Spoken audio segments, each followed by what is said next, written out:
Hello everyone and welcome to another Fight of the Night review, and before anyone brings it up, I know I had a shave. It's crazy, right? And it's sunny outside and oh, this happened. This happened like literally like 20 minutes ago. I think it looks nice though, I'm proud. I say I'm proud, it wasn't me that did this, it was me mum.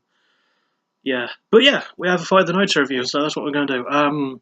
It was the main event of UFC 237 last night for the Strawweight title between Rose Namajunas and Jessica Andrade at the Jeunesse Arena in Rio de Janeiro, Brazil.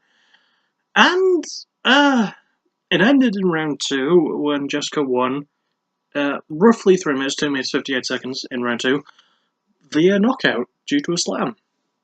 So as always, it's sort of it's tough to break this one down and make this video longer, so it might just be a short video. Before I start, I do want to say thank you to everyone who showed up for the Heat of the Moment stream last night. The pay-per-view went super duper well. And for those who keep paying attention to PPW, obviously there's going to be new feuds going forward. I don't want the titles bouncing back and forth between certain wrestlers. Some people know this, some people don't, and for the people who don't know it, now you do. So, yeah. But first, well, I say but first, but now we have this to get through. So, round one started, and it was pretty much a Rose Namajunas fight throughout round one. Like, she owned round one, definitely. She was staying on the outside, using a longer reach, landing the really, really sharp jab. And landed some really good combos. There's some really good moments with combos where Jessica managed to get close, but Rose Namajunas managed to clip her a lot. She landed some really good boxing. There was a close moment in round one, which I think was the most exciting moment of the fight, where Jessica changed levels successfully, because she tried to do it throughout the fight, and it wasn't until a bit later on in round one that she managed to get it. But she changed levels, she put Namajunas against the fence, tried to take her down, but Namajunas, being the smart girl that she is, managed to get a Kimura and stop herself from like completely landing. It was good she did it at this point. She probably should have done it, around a later point so she wouldn't have lost. But I'm not going to complain because I like Andrade and I'm glad she's the champion.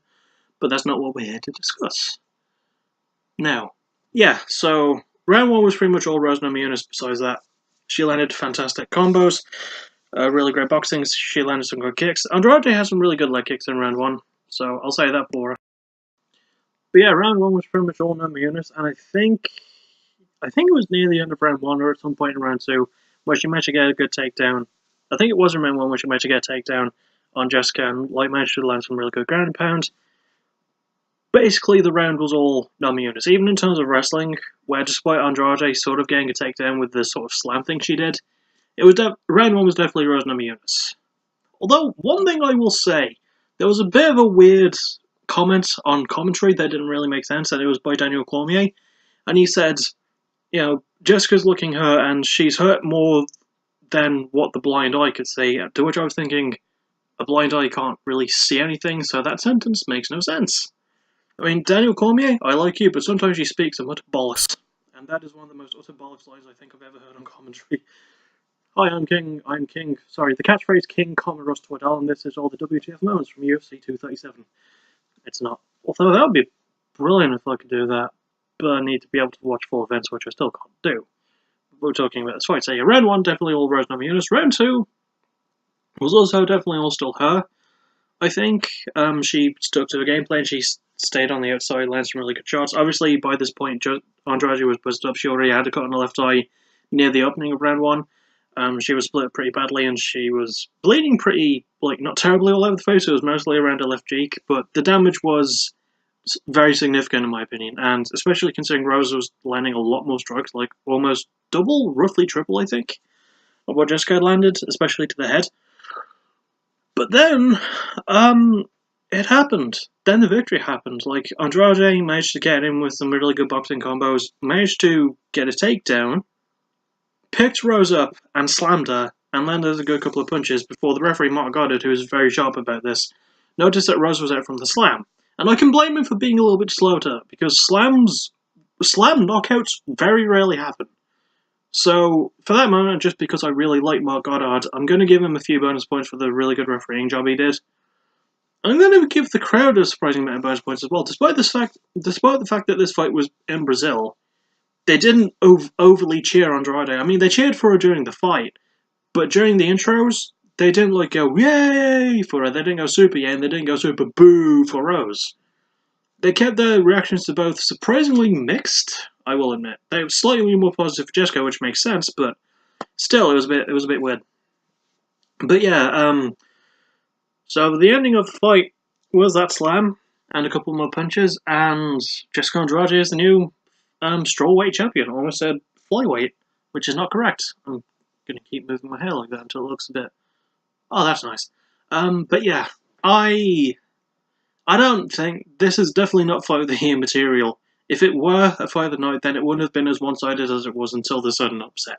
To me, that's not a fight of the night. To me, a fight of the night is when two fighters go super hard. I would have agreed with the finish coming when it did if the fight felt more even. But if it felt like more like Rose was pulling away, but it didn't feel like that to me. It felt like Rose was winning, and then, you know, Jessica managed to get in on her and land the slam and knock her out with the slam. Jumped right on top of her head as well. I mean, no wonder Rose was out after that, but, you know, still you couldn't be completely sure after that. But yeah, it was just, I don't have a problem with the finish, I don't have a problem with it won, I just don't think it was Fight of the Night worthy, so, I don't know. But, yeah, that'll really about do it. Not super keen on this fight. Like, didn't hate it, but definitely not a Fight of the Night, in my opinion. So, there you go. Anyway, I will see you all tomorrow for the Chemists episode of Backtracking, because that's all written. And, then, yeah, next PBW stream. I might just move those to Saturdays, actually, because people are more likely to watch on a weekend than on a Thursday. Yeah, Saturdays, and then might do pay-per-views Sundays. I think that'll be the new plan going forward, so that's really all else I have to say, and the regular schedule will continue quite soon. Because I say that like I have a schedule, I really don't. That's one of the best parts about being on YouTube. I can basically do whatever the fuck I want. It's a good thing I'm not verified. Anyway, I'm done rambling. I will see you all tomorrow for the Chemist episode, and then usual stuff after that. So, as always, thank you for watching. You're awesome. Bye bye.